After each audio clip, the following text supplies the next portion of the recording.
एबे जानिबा राशिचक्रर षष्ठ राशि कन्या राशि संपर्क में। कन्या राशि अधिपति बुध।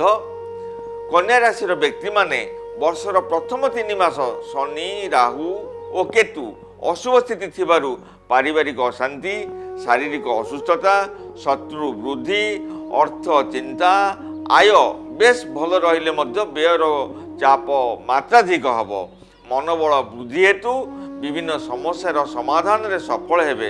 ए वर्ष हठात कौन सुजोग आपण को अचानक धन प्राप्ति कराई पारे। ए वर्ष पारिवारिक चिंता और कुटुंब जंजाल रे अतिबाहित करिवे।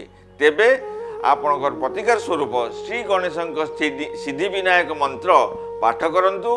प्रति बुधवार दिन गणेश को दुब अर्पण करंतु। यह आपण पई मंगलमय हबो।